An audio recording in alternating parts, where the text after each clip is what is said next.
Hi, everyone.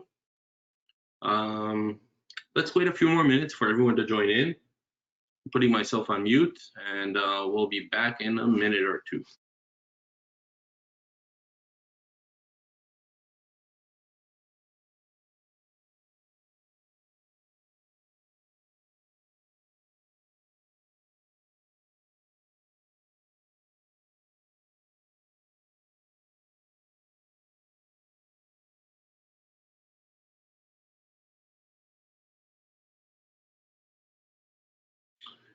Okay, it looks like a lot of people have already joined, so I think I'm just going to start right now, and hopefully people who are late will be late by just a tiny bit, and will join soon.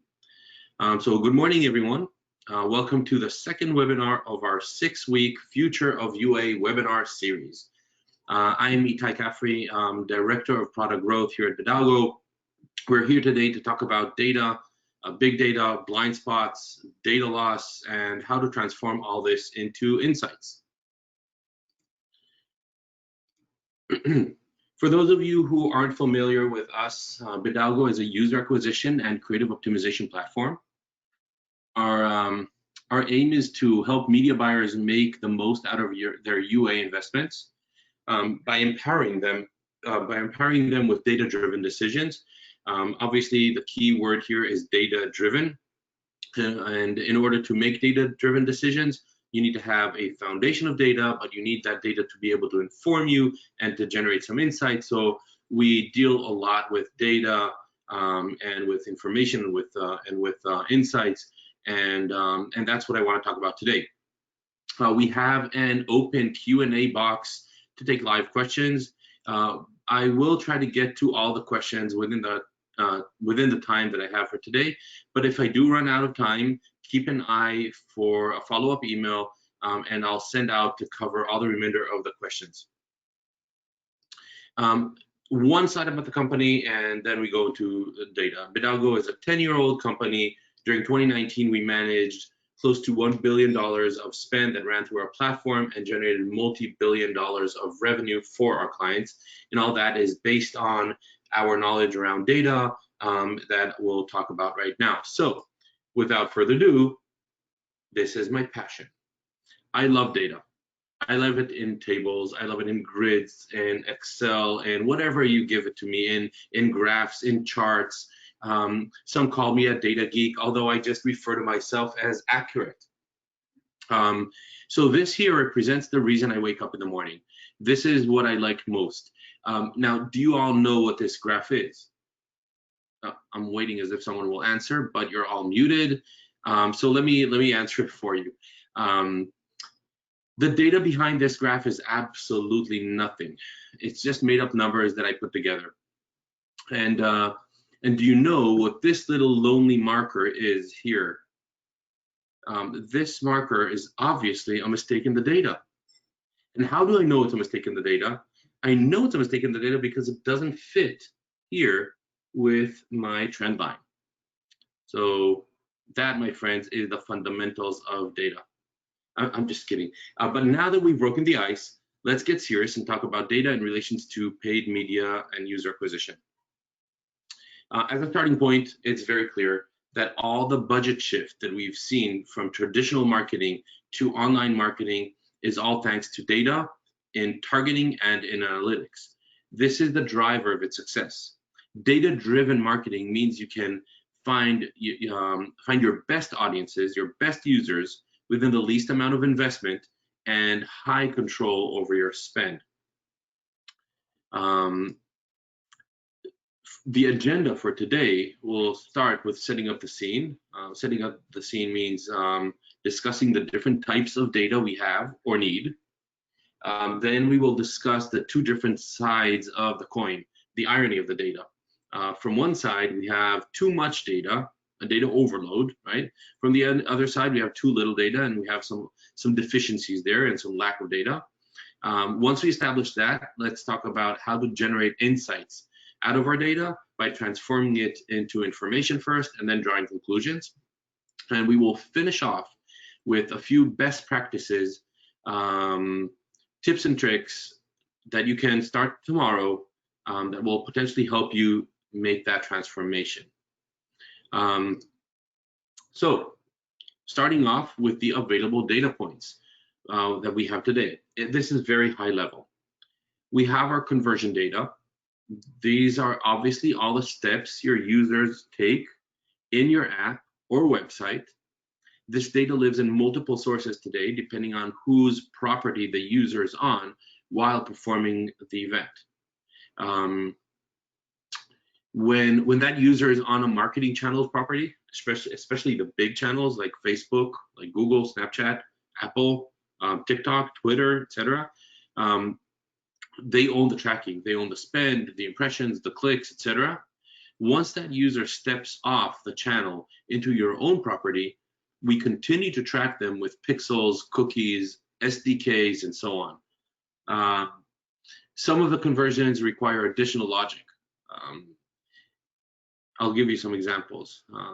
Let's talk about maybe I've had one of my customers in the past that was in the fintech industry, and they required a connection to a bank account or a credit card, but they also required to get approval for credit during the process, which requires another step that is outside of the app itself. In that case, that data will live in a BI system. Another example is a therapy app that I've helped in the past. In their case, there was a phone call in the middle of the funnel. So there's a funnel a user go through, it registers, and then a therapist needs to call him or her, and at that point they register if he's qualified or not, and so on. So that is additional data. So now to summarize all of this, we have multiple data sources. We have the channel data, we have the off-channel data in pixels, SDKs, cookies, whatnot, and then we also have some BI data that is additional logic on top. And if we want to effectively look at end-to-end funnel, we need to marry all these data sources together just to get that clear picture. Obviously not an easy task on its own. Now, obviously, once I know what the users are doing, I want to make sure that I know where they came from. So again, this is getting information from multiple data sources. Getting this information means you need to check the last click in all advertising platforms that you spend money in, and making the right call with the correct attribution model. So for mobile apps, that would be by leveraging the attribution partners, which do an amazing job in this with this. And I know that there's some discussions around IDFAs. I know that's a huge thing. We'll touch upon that in a few moments. Another data point that we have is our audiences. So the audience is all about knowing who your users are, which users react better to your application, convert faster with higher value, retain for a longer period of time, and overall are considered better users for your monetization model.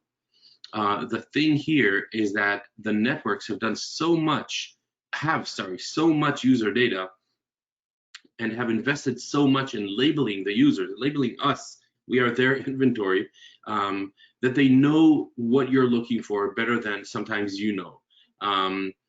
This is one of the biggest changes we've seen in the last 5 to 7 years. Back about 7 years ago, best practice targeting on Facebook was a gazillion different ad sets. They didn't even have ad sets. It was campaigns and ads only, but a gazillion different campaigns broken down by gender, by age range, by country, by interests, and so on and so on. The Facebook, then Facebook released lookalikes, already showing us that they know a little bit more about the users than we know. Then they released optimized CPM, meaning they optimize for whatever you want that user to do. Then auto bidding for the users, and then for the audiences, and even with CBO auto budgeting for the audiences. And now they recommend, with the power of 5, and if you don't know, Google it, the power of 5, they're saying much less campaigns, much less ad sets with broader audiences, basically telling us to target everyone and let them find the users based on what we want the users to do. UAC showed even a more extreme approach. Select a country, optimization goal, and give us a target, and that's it. We'll find the users for you. Nothing in terms of audience. So audience, honestly, don't carry the weight that they used to carry back in the past. So if you want to stand out, assuming that everyone's targeting give or take the same audiences, you need to focus on other things, which leads me to the next bullet point here, the creative. Now, creatives are one of the biggest challenges. How do we know this as a fact? Well, first, I know this because we see that 85 to 90% of the creatives that are produced don't successfully scale. This is a huge number. Let's take the other side, right? Only 10% or 15% of your creatives are actually the ones that carry on the weight of your investment. And you produce creatives and you invest in it, but you're not able to scale the majority of them. And that's living proof to the fact that we need to know, it's hard to know how to measure, test, and analyze creatives. Recognizing fatigue isn't simple, right? Fatigue of your ad, fatigue of your creative, it's obviously not the same thing. So how do you focus on the right thing, or fatigue? How do you measure this, basically? Imagine everything that needs to go into this. It's not only that all the ads need to be aggregated by creative concept, but then they need to be reshuffled and re-aggregated again by different dimensions, square, horizontal, portrait, and then again by the video duration, and then again by the creative type, et cetera, et cetera. And if you really try to predict the likelihood of creative to succeed based on all the data that you have, it's not enough. You need to understand the creative DNA. What is the creative DNA? What elements are in that creative? What artistic elements are in that creative? What are the color palettes? And more. So, I mean, the creative is probably the biggest challenge today. And that's why a lot of my examples are going to be around the creative. And I want to talk about that a little bit more. But obviously, there's a lot more data that needs to be collected and analyzed. And for all the rest, I bucket them together in everything else. So which bid strategies, budget strategies, optimization models work best? How about some impact analysis? What is the impact of the changes that you make on the performance? When you added creatives to a few of your UAC campaigns, change the budgets on some of your UAC or Facebook or whatever campaigns, decrease the bids on others, how do you compile all that to draw actionable insights? How do you know what to attribute the performance changes on the actions that you've taken? So this will lead me to my next topic, data overload and deficiency. So when I talk about the challenges of data, I want to focus on 4 areas. Number 1, there's too much data. Too much data is not very different than no data at all. Just for the sake of the example, let's look here. I've seen organizations that take different approaches for creative testing. When I say organizations, I mean, or when I say different approaches, I mean within the same organization, different approaches. In the same organization, different people will test completely differently. Some will use A/B testing and take the upper funnel strategy, and some will run broad targeting, broad audiences, and look at mid or low funnel metrics. And you have a full conversion funnel to look at, and it's nearly impossible to know which metrics are the best proxy for creative testing or creative measurement. And how do you put the weights on the different metrics, right? Perfect caveat for the next topic here. Data is not information. So in order for data to be able to effectively inform you, it needs to be digested, crystallized, and mixed with additional logic. The example I gave here, and forgive me for bringing up so many examples from creatives again, it's just because we've already established the importance of that. But let's say that you are looking at the data of all your ads that you're running across the different audiences with different dimensions, durations, in different channels, and how do you get informed from all this about the actual creative?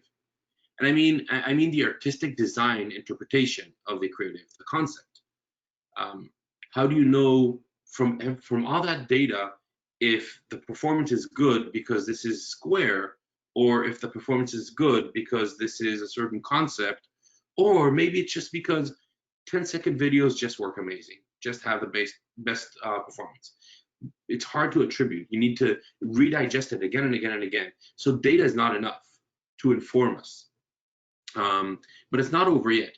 It's a lot of the advertisers we work with have an amazing data analyst team that puts together some naming conventions to give better understanding of the performance in an aggregate fashion.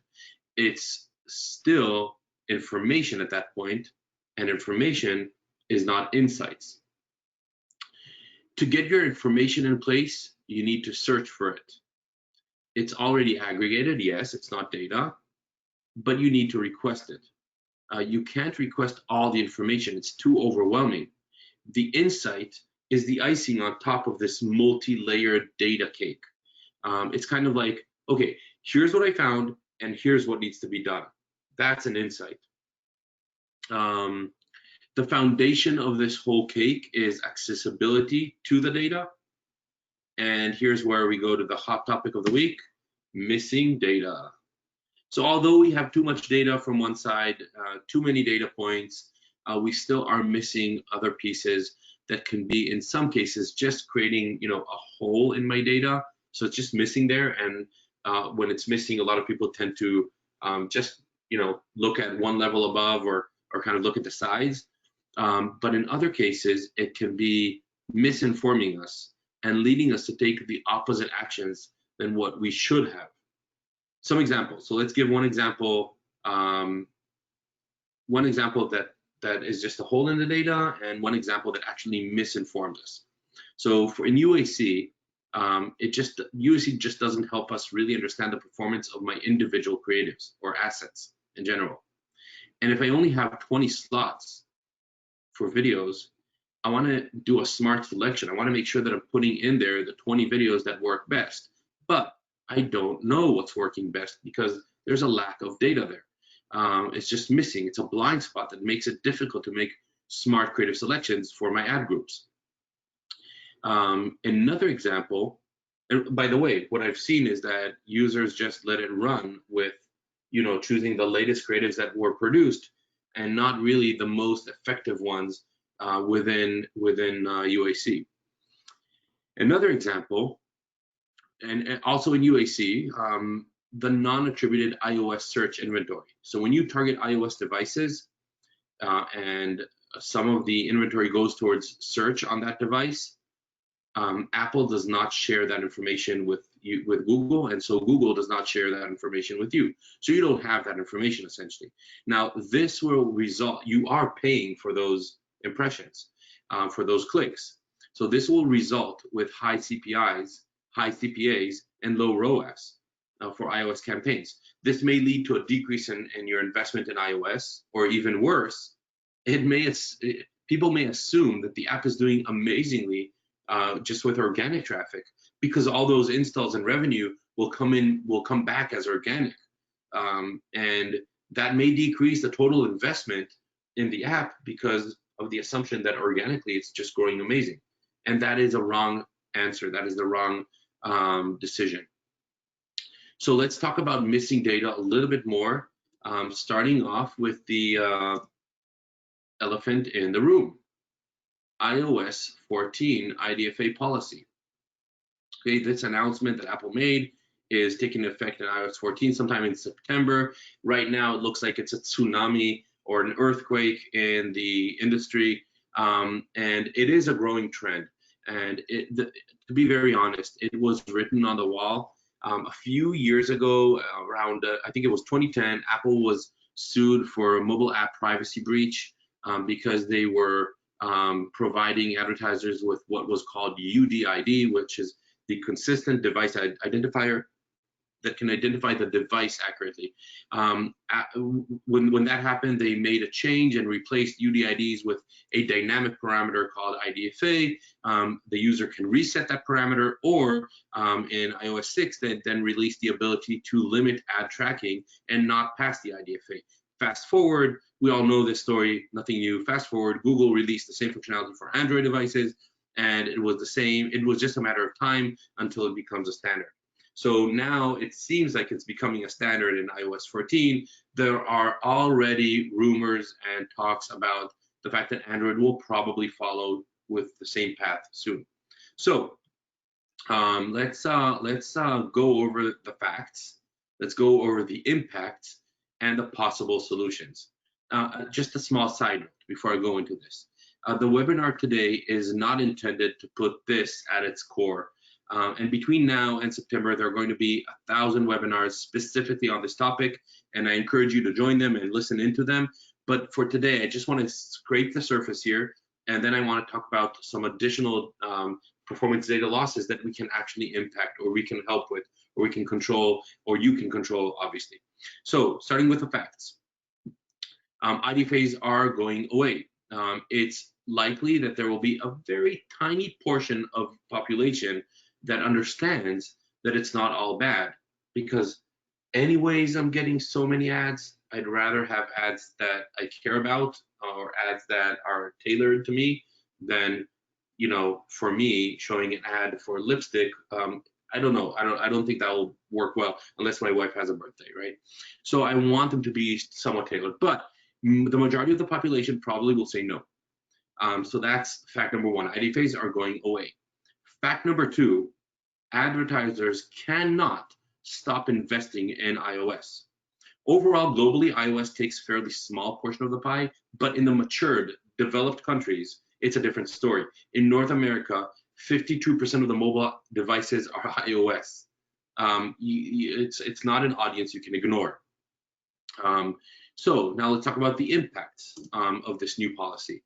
Obviously, attribution, that's one of the first impacts, but it crawls into all different places. So it crawls into ad networks. How do they know if an ad was served to a user or not? It's a question that they will need to solve for. DSPs, where their algorithms on bids are based on users, and they know the users based on their IDFA. So now they will go blind. Their algorithms will be kind of blind algorithms for, you know, CPM. What about retargeting?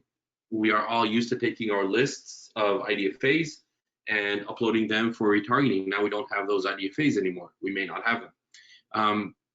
So all in all, these are the impacts that we will see. The majority of the impact is because of the attribution. And I want to decrease the fear and the uncertainty on this topic. So available solutions, there are partial IDFAs, there are deep linking, there is, yes, going back to fingerprinting, all kinds of heuristic and statistical models such as traditional marketing mix modeling, and then Apple's SK Ad Network API. So there is an API that we will be able to use, or that the attribution partners will be able to use.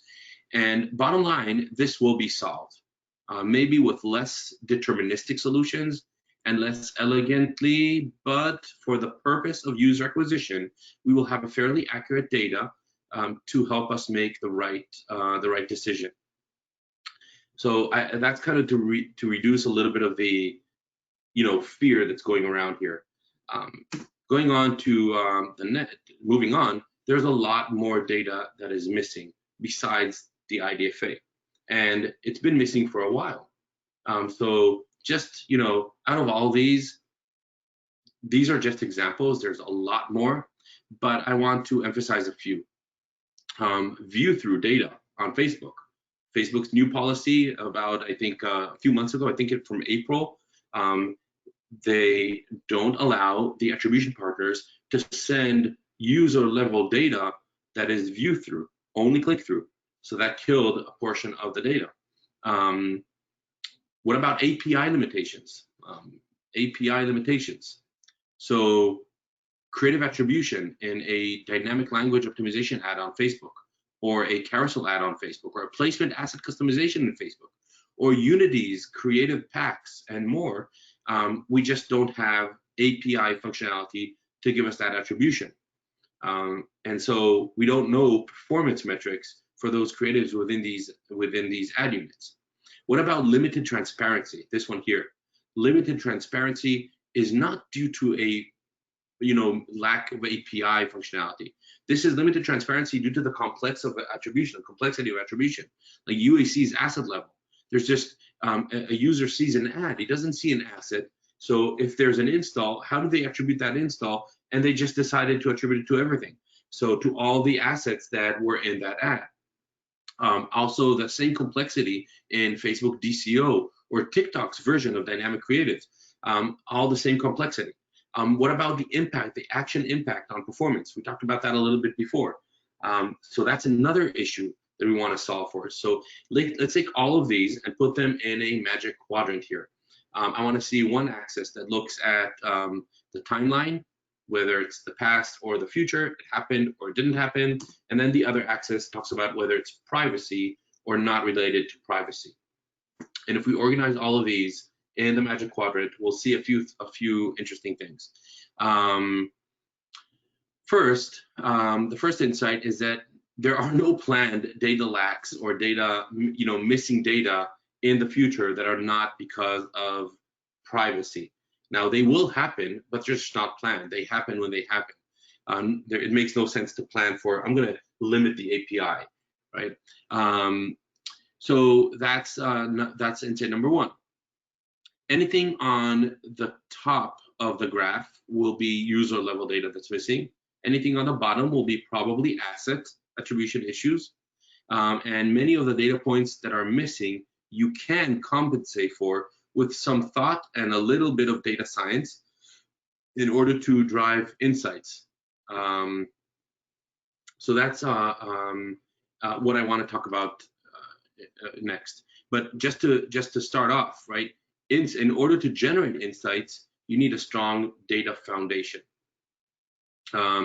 So your optimization efforts will always be limited to the data, the information, and the insights that you have eventually. So let's talk about this a little bit more.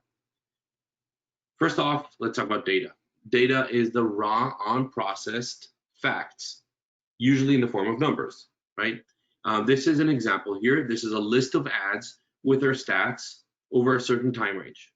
Not too much in it. This is what every advertiser looks at every time they come to the office.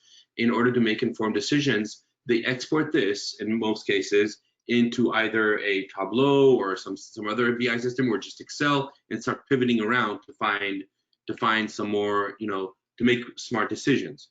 Why do they need to pivot around? Because they need information. Information is prepared data that has been processed, aggregated, and organized into a more human-friendly format that provides context. So that you have here. But let's, in this example here, we're looking not at ads, but at creatives. And we can see that it's already aggregated. I can see the number of active ads, the number of total ads, or in this case, ad groups, in this case, ads that are using my creatives. I can see the spend, I can see the percentage of spend, I can see some conditional formatting. All this makes the data pop. So it makes it very easy for me to look at the data in an aggregated format and make much smarter decisions. But this is, and now there are a lot of different pivots that you can do. This is just one example, of course, but then I want to take it to the next level. This is not information, this is not insights. Here is an example of insights.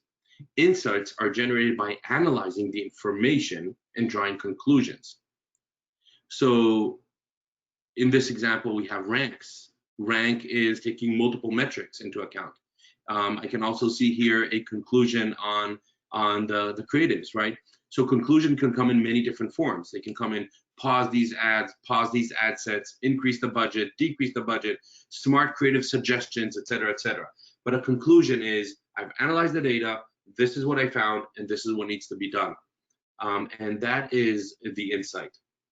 So let's talk about what you can do, and we don't have a lot of time left. I'm going to try to rush through this.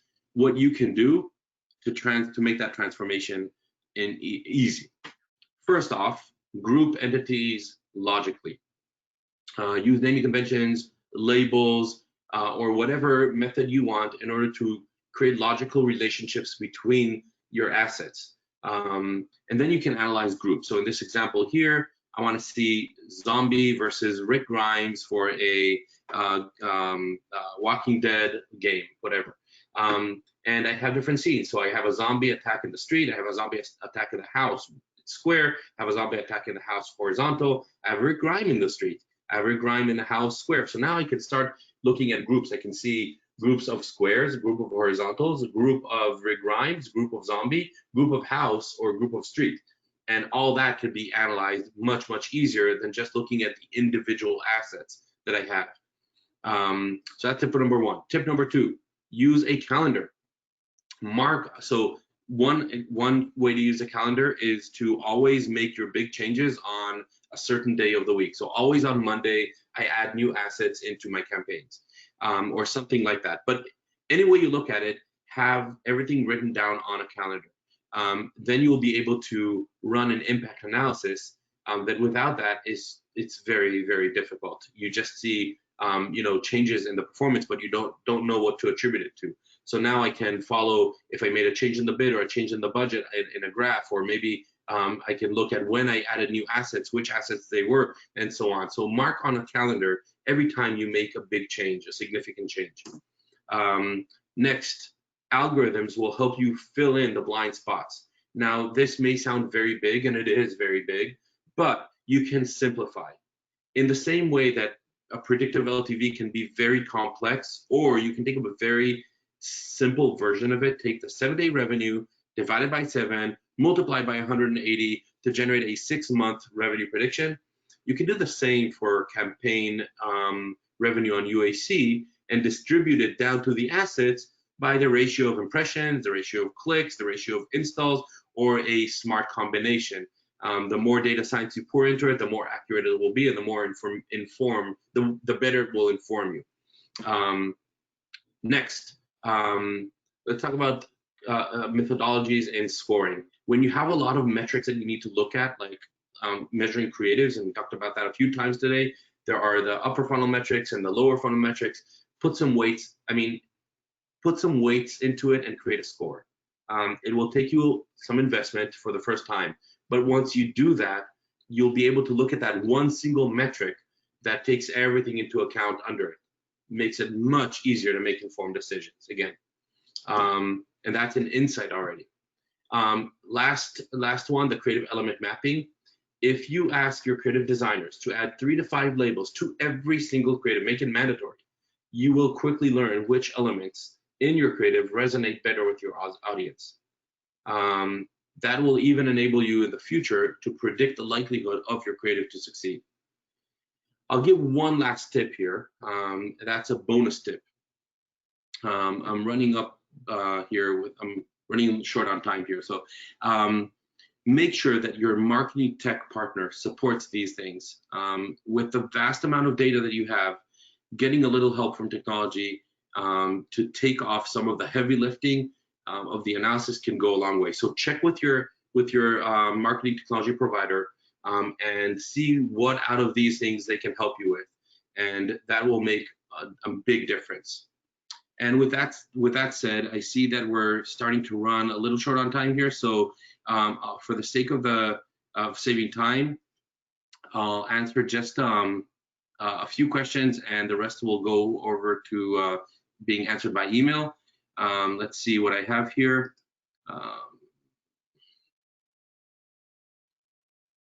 So one of the questions I found here, will IDFA going opt-in have a different behavior in ASA, in Apple Search Ads?